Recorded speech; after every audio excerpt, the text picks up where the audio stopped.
रोज एक नई कहानी देखने के लिए चैनल को सब्सक्राइब करें और बेल आइकन दबाना ना भूलें। दमयंती ने अपने बेटे साजन के लिए काफी खोजबीन करने के बाद रूपाली नाम की लड़की को अपनी बहू के रूप में चुना और पूरे रस्मों रिवाजों के साथ उनकी शादी करवा दी। शादी के बाद रूपाली ससुराल की जिम्मेदारियां बखूबी रूप से निभाने लगती है।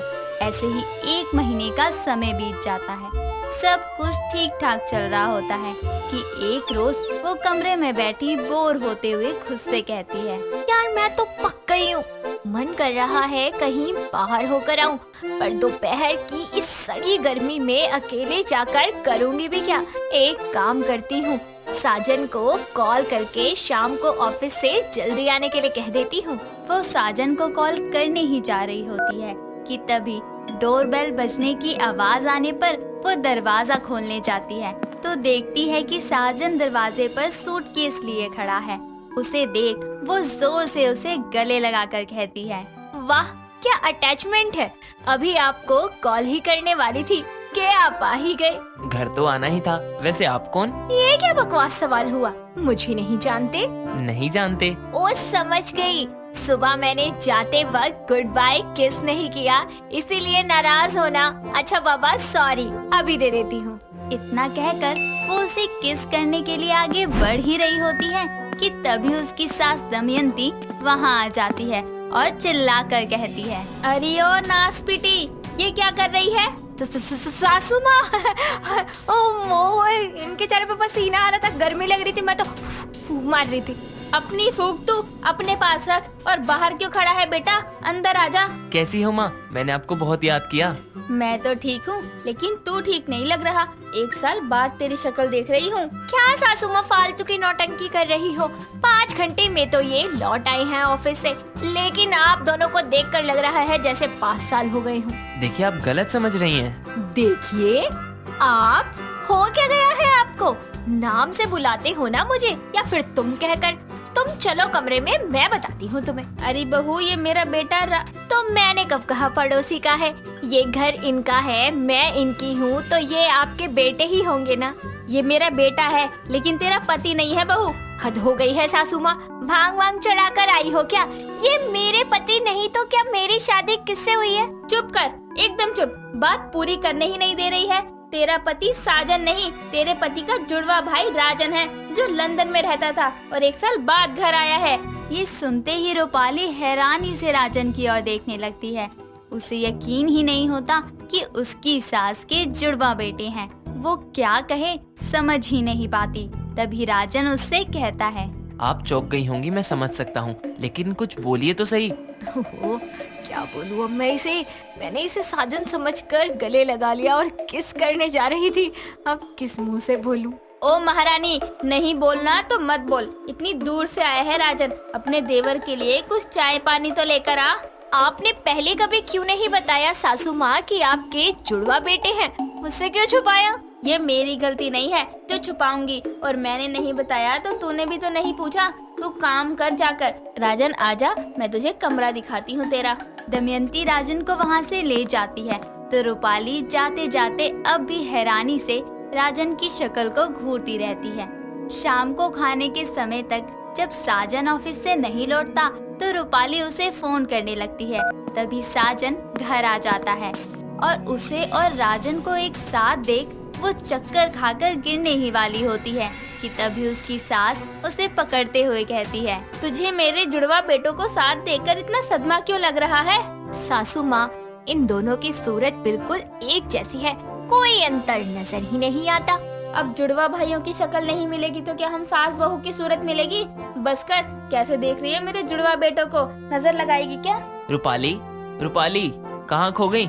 ये लो बैग, मैं फ्रेश होकर आता हूँ। इतना कहकर साजन उसे बैग पकड़ा देता है और हाथ मुंह धोने कमरे में चला जाता है। फिर सभी मिलकर खाना खाते हैं और कुछ देर में अपने अपने कमरे में सोने चले जाते हैं। किचन का काम खत्म कर जब रूपाली कमरे में आती है तो गुस्से से साजन से कहती है, यार मुझे तो इस घर में कोई कुछ समझता ही नहीं है। सासू माँ तो सासू माँ, लेकिन तुमने भी मुझे नहीं बताया कि तुम्हारा कोई जुड़वा भाई भी है। बताओ क्यों नहीं बताया? यार इतनी सी बात पर कितना भड़क रही हो तुम? अरे वो लंदन में था और वैसे भी उसका यहाँ आने का कोई इरादा नहीं था। वो बस माँ के कहने पर कुछ दिन के लिए आया है। तुम्हें पता है, आज मैंने उसे तुम्हें समझकर गले लगा लिया और उसे किस करने जा रही थी। और सासू माँ से जब मैंने कहा तो मुझे बोली कि तूने कभी पूछा ही नहीं। अरे अब क्या मुझे सपने आएंगे कि मेरी सास के जुड़वा बेटे हैं। अभी सो जाओ यार, मैं बहुत थक गया हूँ, नींद आ रही है। रूपाली बोलती रहती है, लेकिन साजन उसकी बातों को अनसुना करके चादर ताने सो जाता है। अगले दिन वो जब साजन के साथ कहीं जाने के लिए तैयार होकर अपनी आंखों पर लाइनर लगाने के कारण आंखें बंद कर बैठी होती है, तभी वहाँ राजन किसी काम से आता है। तो रूपाली उससे कहती है, अरे नहा लिए तुम, कितना समय लगाते हो, अब जल्दी से तैयार हो जाओ वरना लेट पहुँचेंगे तो कोई फायदा नहीं होगा। लेकिन मैं अरे लेकिन वेकिन क्या कर रहे हो, जरा इधर आओ, मेरे बालों में ये गजरा लगा दो। मैं कैसे लगाऊंगा? कैसे लगाऊंगा? हाथों से लगाओगे। अरे बाबा जल्दी करो, फिर मुझे सासू माँ को दवाई भी देनी है। लगा देता हूँ, एक गजरे की तो बात है। राजन टेबल पर पड़ा गजरा उठाकर उसके बालों में लगाने लगता है, लेकिन उसके हाथ कांपने लगते हैं। तभी साजन बाथरूम से नहाकर निकलता है तो रूपाली कहती है, साजन तुम्हारे हाथ क्यों कांप रहे हैं, जैसे पहली बार गजरा लगा रहे हो बालों में। अरे यार ध्यान से लगाओ ना, मेरा हेयर स्टाइल क्यों खराब कर रहे हो। राजन तू यहाँ?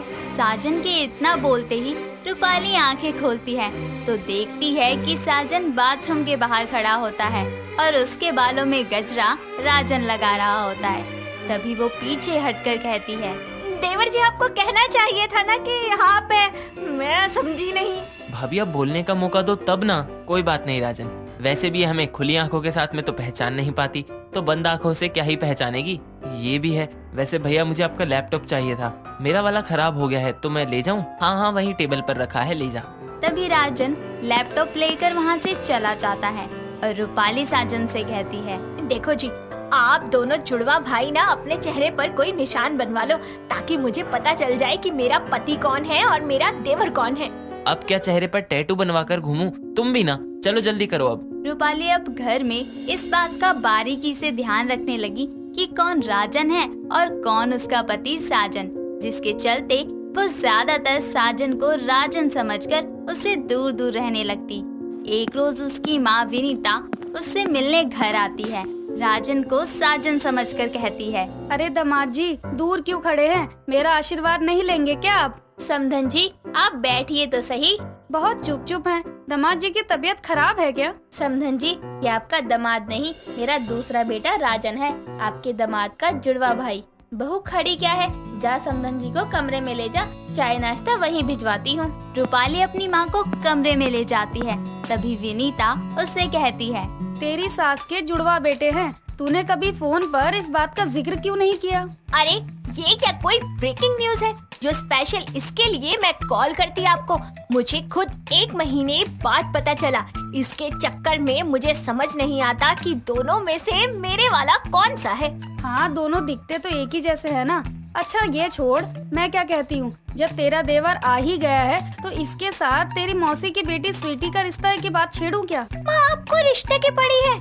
यहाँ मैं सोच रही हूँ कि मेरी सास का ये जुड़वा बेटा वापस कब जाएगा, बताओ। मेरी ही सास के जुड़वा बेटे होने थे। इतना कहते हुए वो अपनी माँ के आगे अपना दुखड़ा रोने लगती है। जिसके बाद कुछ ही दिनों में राजन लंदन वापस लौट जाता है, जिससे रूपाली अब घर में टेंशन फ्री रहने लगती है। शशि एक बहुत ही सुंदर और लंबी चोटी वाली लड़की थी, जिसके मोटे घने लंबे बाल देखकर लोग अक्सर उसकी तारीफें किया करते थे, तो कभी उससे जला भी करते थे। ऐसे ही एक दिन वो हाथ में आरती की थाली लिए मंदिर से वापस लौट रही होती है। मंदिर एक खंडर सी जगह के पास था, जहाँ पर खाई भी थी। शशि चल ही रही होती है कि उसे अचानक एक आवाज सुनाई देती है, हेल्प हेल्प प्लीज, कोई मुझे बचाओ, मैं यहाँ फंसी हुई हूँ। शशि उस आवाज को सुनते सुनते खाई की तरफ पहुँच जाती है और वहाँ अच्छे से चारों तरफ देखकर खुद से बोलती है, यहाँ तो कोई नहीं दिख रहा, शायद मुझे वहम हो गया होगा। प्लीज कोई मुझे बचाओ वरना मैं गिर जाऊंगी, प्लीज। वो आवाज फिर से आई। इसका मतलब सच में कोई मुश्किल में है, मुझे देखना ही होगा। आवाज सुनकर शशि खाई की तरफ फिर से जाती है। झुककर नीचे की तरफ देखती है तो एक लड़की पेड़ की डाली के सहारे लटकी होती है। उसकी जान बचाने के लिए वो अपना हाथ आगे बढ़ाती है। सुनो, मैं तुम्हें बचाने आई हूँ, मेरा हाथ पकड़ो। नहीं पहुंच पा रहा, प्लीज मुझे बचा लीजिए, मैं मरना नहीं चाहती। हाँ, ऐसी बात नहीं बनेगी। मुझे कोई बड़ी और मोटी चीज चाहिए, लेकिन यहाँ तो कोई रस्सी भी नहीं दिख रही। आइडिया, मेरी चोटी रस्सी का काम करेगी अब। शशि बेटा, आज तुझे किसी की जान बचानी है। सुनो, मेरी चोटी कस के पकड़ो और ऊपर आ जाओ। मैं तुम्हें खींचती हूँ ऊपर की तरफ, जोर से पकड़ना। शशि इतना कहकर अपनी एड़ी चोटी के बल से उस लड़की को बचा ही लेती है और फिर उससे बोलती है, तुम ठीक तो हो और यहाँ कैसे पहुँच गई? थैंक यू, अगर आप टाइम पर नहीं आती तो मेरी तो टाई फिस हो जाती। ऐसे कैसे? इसीलिए मुझे भगवान जी ने तुम्हें बचाने के लिए भेज दिया। अच्छा, तुम्हारा नाम क्या है वैसे? जी मेरा नाम स्वाति है। और मेरा नाम शशि है। आओ, मैं तुम्हें तुम्हारे घर छोड़ देती हूँ। इतना कहकर शशि स्वाति को उसके घर छोड़ देती है और वापस अपने घर की तरफ जा रही होती है कि तभी रास्ते में उसकी टक्कर एक बाइक वाले लड़के से होती है। दोनों अपने कपड़े साफ करते हैं और हेलमेट पहने हुए उस लड़के एल्विश को शशि सुनाते हुए बोलती है, अरे दिखाई नहीं देता क्या? अंधे होकर गाड़ी चला रहे हो?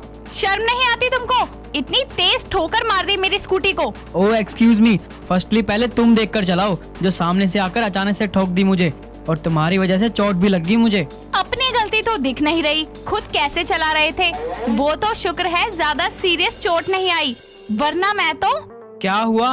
अब क्यों बोलती बंद हो गई तुम्हारी? सही कहा है, लड़कियों को कुछ भी चलाने के लिए दो तो चलाती बाद में है और ठोकती पहले है। एक्सक्यूज मी, कहाँ खो गई तुम? हटाओ स्कूटी अपनी। हाय, ये लड़का कितना हॉट है, मेरा तो दिल आ गया इस पर।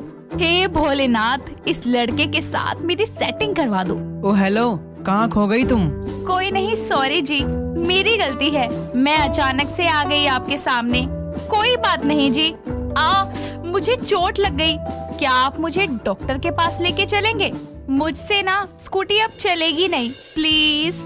एल्विश उसकी स्कूटी को साइड कर देता है और उसे अपनी बाइक पर बिठाकर डॉक्टर के पास ले जाता है, जहां डॉक्टर शशि के हाथ पर पट्टी बांध देते हैं और उसे दवाई दे देते हैं। जिसके बाद वो दोनों बाहर आते हैं और शशि बोलती है, अरे आपको भी तो चोट आई है, आपने दवाई क्यों नहीं ली डॉक्टर से? अरे कोई नहीं, छोटी मोटी खरोच तो लगती रहती हैं। एक बात कहूँ, आप मारोगी तो नहीं?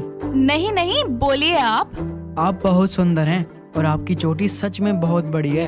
I like it. सॉरी, ऐसा कहा मैंने, लेकिन ना मुझे वो लड़कियां बहुत पसंद है जिनके लंबे बाल होते हैं और लंबी चोटियां होती हैं। मुझसे रुका नहीं गया, इसलिए बोल दिया आपको। अरे कोई नहीं, मुझे अच्छा लगा ये सुन के। क्या हम दोनों कहीं खाकर बात कर सकते हैं? वो क्या है ना, मैं सुबह से मंदिर गई हुई थी तो मैंने कुछ नहीं खाया। जी जरूर। इतना कहकर दोनों कैफे जाते हैं और कुछ स्नैक्स खाते हैं। समय गुजरता जाता है और एक दिन शशि मार्केट में कुछ सामान ले रही होती है कि तभी एक बुढ़िया कविता को बाइक वाला टक्कर मारकर वहाँ से चला जाता है और शशि उसकी मदद करते हुए उससे कहती है, आंटी जी, आप ठीक तो है ना? ज्यादा चोट तो नहीं आई? अरे बेटा, चोट लग गई मुझे। वो बाइक वाला बड़ी ही जोर से मार के भाग गया मुझे। अगर मेरा बेटा होता ना, फिर बताता उसे। आंटी, आप साइड में बैठो, मैं उन बाइक वालों को बता कर आती हूँ। शशि अपनी स्कूटी पर सवार होकर उन बाइक वालों के पास जाती है और थोड़ा आगे अचानक से ही उन पर अपनी लंबी सी चोटी से वार करती है, जिससे बाइक वाले का बैलेंस बिगड़ता है और वो गिर जाता है। जिसके बाद शशि उन दोनों को बहुत लात और घूंसे मारती है और फिर बोलती है, आगे से किसी ओल्ड लेडीज के साथ में ऐसा किया ना तो देख लेना, मुझसे बुरा कोई नहीं होगा। ऐसा करने से पहले अपनी माँ बहन को जरूर याद कर लेना। चलो दफा हो जाओ यहाँ से, और हाँ, आंटी जी से माफी मांगो। वो दोनों बाइकर्स उन आंटी के पास जाकर उनसे माफी मांगते हैं। शुक्रिया बेटा, तूने अच्छा सबक सिखाया उन्हें। आंटी जी, ऐसे लोगों को सीधा करना आता है मुझे, वो भी अच्छे से। इतना कहकर शशि वहाँ से चली जाती है। तभी वहाँ पर कविता का बेटा एल्विश आ जाता है और अपनी माँ को देखकर उससे पूछता है, अरे माँ, आपके हाथों में एक खरोच कैसी? अरे बेटा, वो एक बाइक वाला मुझे मार के चला गया, लेकिन एक लंबी चोटी वाली लड़की ने मुझे संभाला और उन बाइक वालों की ऐसी कुटाई करी कि उनके होश ठिकाने आ गए। मुझे वो लड़की बहुत पसंद है बेटा, तू उसे मेरे घर की बहू बना दे बेटा। कहीं ये शशि तो नहीं? पसंद तो मुझे भी है। माँ, आप उस लड़की के पीछे ले चलो, थैंक्स करना चाहिए हमें उनका। इतना सुनकर कविता मार्केट में उस लड़की का पीछा करने लगती है। साथ ही एल्विश भी उसके पीछे पीछे चला जाता है और वो कंफर्म हो जाता है कि ये लड़की कोई और नहीं बल्कि शशि ही है। वक्त बीतता है और कुछ दिन में ही कविता अपने बेटे के लिए शशि की मम्मी रोहिणी से उसका हाथ अपने बेटे के लिए मांग लेती है और अगले 2 महीनों बाद में दोनों की बड़ी ही धूमधाम से शादी संपन्न हो जाती है।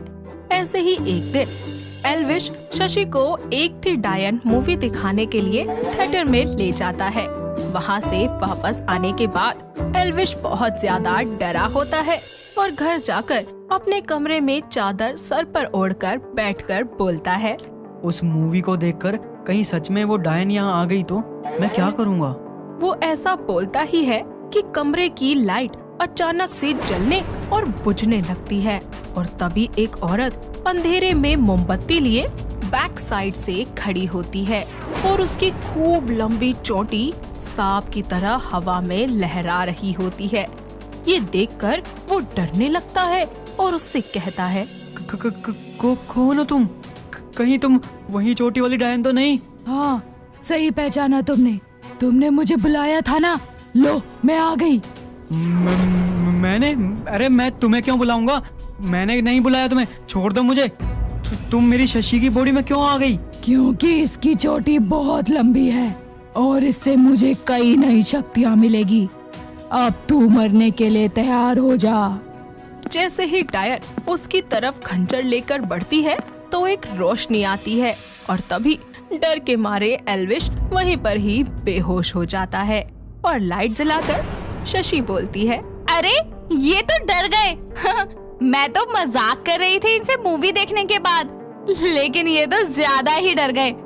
कोई बात नहीं, ये जग जाएंगे तो मैं इन्हें सच बता दूंगी कि ये मैं ही थी।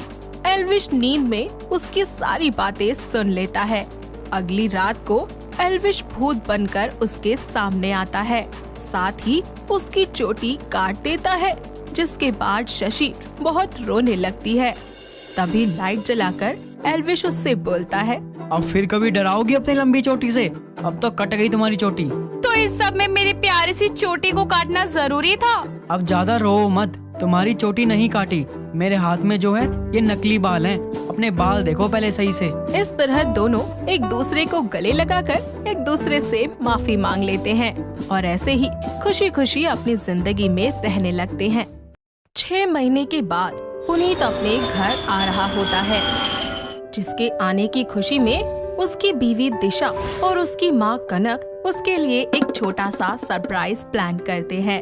और जब पुनीत घर आता है तो दिशा दरवाजा खोलकर अपने हाथों में गुलाब लिए उसका वेलकम करते हुए बोलती है, सरप्राइज। पुनीत जब अंदर जाता है तो वो देखता है कि पूरा घर सजा हुआ है। ये देखकर वो अपनी माँ और बीवी से बोलता है, माँ, इस सब की क्या जरूरत थी? अरे कैसे जरूरत नहीं थी इस चीज की, आखिर तू 6 महीने बाद घर आया है।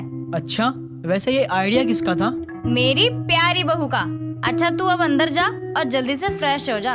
अपनी माँ के कहने पर वो अपने कमरे में जाने लगता है, जिस पर दिशा उसे रोकते हुए बोलती है, आप ना माँ जी के कमरे में फ्रेश हो जाइए। वो दरअसल अपने रूम के वॉशरूम में ना थोड़ी प्रॉब्लम हो गई है। दिशा के बोलने पर वो अपनी माँ के कमरे में जाकर फ्रेश होता है, जिसके बाद सब आपस में कुछ देर तक बातें करते हैं और थोड़ी ही देर के बाद वो अपने कमरे में चला जाता है, जहाँ वो देखता है कि दिशा ने उसके लिए कैंडल लाइट डिनर का प्लान किया हुआ है।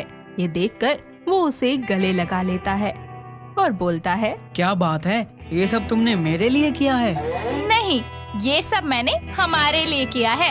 आखिर 6 महीने बाद आप आए हैं, इतना तो आपके लिए बनता ही है। ये बोलकर दोनों एक साथ डिनर करते हैं और कुछ ही देर के बाद जाकर सो जाते हैं। आधी रात में दिशा की आंख खुलती है तो वो देखती है कि जिस जगह पर वो सो रही थी वो जगह गीली है। अपने साइड के बिस्तर को गीला देखकर दिशा खुद से बोलती है, अब क्या करूं? आज फिर नींद में मुझसे बेड पर सुसु हो गया। आज तो पुनीत जी भी मेरे साथ हैं। अब क्या करूंगी? दिशा कुछ देर तक सोचने लगती है और थोड़ी ही देर के बाद पुनीत को हिलाते हुए उससे कहती है, पुनीत जी, क्या हुआ दिशा, सोने दो ना। पुनीत जी, मुझे ना बहुत गर्मी लग रही है, क्यों ना हम ऊपर जाकर सो जाएं? क्या दिशा, कहाँ गर्मी लग रही है? सो जाओ और मुझे भी सोने दो यार। प्लीज चलिए ना। आपको तो पता है ना, मुझे अकेले ऊपर जाने में डर लगता है। आप भी चलो ना, आज ऊपर सोते हैं। मुझे सच में बहुत गर्मी लग रही है। क्या दिशा, तुम भी ना। अच्छा चलो, आप चलिए, मैं आती हूँ। जल्दी आना। इतना बोलकर पुनीत नींद में ऊपर जाने लगता है और उसके कमरे से बाहर जाते ही जल्दी से दिशा बेडशीट चेंज कर देती है ताकि किसी को भी ये पता न चल सके कि उसने बेड पर सुसु किया था, और वो जल्दी से ऊपर पुनीत के पास जाकर सो जाती है। अगले दिन रोज की ही तरह जल्दी उठकर वो घर के कामों में लग जाती है। वहीं कनक पुनीत को उठाने उसके कमरे में जाती है जहाँ पर पुनीत नहीं होता, और दिशा के रूम की बेडशीट भी चेंज होती है। कमरे की बेडशीट देखकर कनक दिशा के पास जाती है और उससे बोलती है, बहू, अभी परसों ही तो तूने बेडशीट चेंज किया था ना, और आज फिर? माँ जी, बेडशीट तो मैंने कल रात को ही चेंज कर दिया था। पुनीत जी आए हैं ना। वो सब तो ठीक है बहू, लेकिन तू हर आए दिन बेडशीट चेंज करती रहती है, थोड़ा कम कर देना इसे। अब माँ जी, आपको कैसे बताऊं कि कैसे मुझे नींद में ऐसा लगता है कि मैं वॉशरूम में बैठी हुई हूँ और आंखें खुलती है तो बेड पर मेरी सुसु निकल जाती है। ये शर्मनाक बात तो मैं आपको बता भी नहीं सकती। क्या हो गया बहू, कौन से ख्याल में खो गई तू? कुछ नहीं माँ जी। अच्छा बहू, ये पुनीत कहाँ गया? वो तो रूम में भी नहीं है अपने। वो लीजिए, आ गए। पुनीत ट्रैक सूट पहनकर मॉर्निंग वॉक के लिए निकलने लगता है, जिस पर उसकी माँ उससे बोलती है, 2-3 दिन के लिए आया है लेकिन फिर भी चैन नहीं है इसको। पुनीत बिना अपनी माँ की बात सुने वहाँ से निकल जाता है और कुछ ही देर के बाद घर आकर फ्रेश होकर फिर से अपने दोस्तों के साथ निकल जाता है और रात को अपनी माँ और दिशा के लिए कुल्फी, कोल्ड ड्रिंक और कुछ मिठाइयाँ लेकर आता है, जिसे खाकर दिशा मन ही मन खुद से बोलती है, दिशा, ये मीठी और ठंडी चीजें तो तू खा रही है, कहीं ऐसा ना हो कि फिर से तेरी बेड पर सुसु निकल जाए। हे भगवान, ये सब मेरे साथ ही क्यों होता है? मैं अपना कितना ख्याल रखती हूँ, लेकिन फिर भी मेरी आखिरकार सुसु बेड पे निकल ही जाती है। ये सब सोचकर वो एक सपना देखने लगती है कि वो और पुनीत सो रहे हैं और उसकी बेड पर सुसु निकल गया है और बिस्तर गीला होने की वजह से पुनीत की आंखें खुल जाती हैं और वो उसको उठाकर उससे बोलता है, दिशा, दिशा, यार उठो, ये सब क्या है? तुम इतनी बड़ी हो गई हो पर अब तक तुम बेड पर सुसु करती हो। कल को जब हमारे बच्चे होंगे तो वो बड़े होकर क्या सोचेंगे कि उनकी मम्मी अभी तक बेड पर सुसु करती हैं? नहीं पुनीत जी, ऐसा नहीं है, ये तो बस। मैं एक ऐसे इंसान के साथ नहीं रह सकता जो इस उम्र में भी बेड पर सुसु करे। निकल जाओ मेरे घर से और मेरी जिंदगी से भी चली जाओ। पुनीत के चिल्लाने की आवाज सुनकर कनक उनके रूम में आती है और बोलती है, अरे क्या हुआ, इतनी रात में बहू के ऊपर क्यों चिल्ला रहा है? एक बार बेड को देखो, आपको अपने आप सब पता चल जाएगा। कनक बेड को देखती है और पुनीत उसको दिशा के बारे में सब बताता है, जिस पर कनक उससे बोलती है, अरे मेरे तो करम ही फूट गए तुझ जैसी बहू पाकर। सही बोल रहा है मेरा बेटा, मैं ऐसी लड़की को अपने घर की बहू और अपने बेटे की बीवी के रूप में कभी स्वीकार नहीं करूंगी तुझे। इतना बोलकर कनक उसका हाथ पकड़कर उसे घर से निकालने लगती है और दिशा रोते हुए कहती है, नहीं माँ जी, मुझे घर से मत निकालिए। दिशा बहुत तेज रोने लगती है और तभी उसकी सास उसके कंधे पर हाथ रखकर उससे बोलती है, बहू क्या हुआ? क्या हुआ? कोई सपना देखा क्या? नहीं, मैं ठीक हूँ, मुझे नींद आ रही है, मैं सोने जा रही हूँ। ये बोलकर वो जाकर सोने की कोशिश करती है और फिर से सोचती है, क्या करूं? अपनी सुसु की आदत के बारे में बताऊं या नहीं? अगर मेरा सच जानकर उन्होंने मुझे छोड़ दिया तो मैं तो सच में कहीं की नहीं रहूंगी। ये सब सोचते सोचते वो सो जाती है और सोने के कुछ ही देर के बाद बेड पर ही उसकी सुसु निकल जाती है। और पुनीत जब सोने के लिए कमरे में आता है तो देखता है कि बेड गीला हो चुका है और उसको दिशा के बारे में पता चल जाता है कि दिशा ने बेड पर सुसु किया हुआ है। पुनीत दिशा को उठाता है और उसे इस बारे में बात करता है। साथ ही दिशा रोते हुए उसको सारा सच बता देती है। उसका सच जानकर पुनीत उसकी प्रॉब्लम को समझता है और उससे कहता है, अच्छा तो ये बात है जिस वजह से तुम इतना डर गई थी। दिशा, ये नॉर्मल है, किसी को भी हो जाती है। अरे यार, मैंने तो खुद 15 साल तक बेड पर सुसु किया है और तुम्हें देखो, कौन सा तुम रोज करती हो, वो तो कभी कभी हो जाता है, डर से या कभी कुछ ठंडा खा लिया हो उस वजह से। तुम घबराओ मत, मैं कहीं नहीं जा रहा और ना ही तुम्हें जाने दूंगा। पुनीत उसकी सिचुएशन को समझता है और उसकी मदद करता है। अब पुनीत जितनी मात्रा में उसको ठंडा और मीठा खाने की जरूरत होती थी वो उसको उतना ही ठंडा खाने को दिया करता था और रात को 2 से 3 बार उसे उठाया करता था ताकि वो बिस्तर गीला ना कर सके। ऐसे ही धीरे धीरे दिशा की बेड पर सुसु करने की आदत काबू में आ जाती है और एक बार फिर वो खुशहाल जिंदगी जीने लगती है। दोस्तों, अगर आपको ये कहानी पसंद आई तो इसे लाइक करें, शेयर करें और कमेंट करके बताएं कि कहानी में आपको सबसे अच्छा क्या लगा।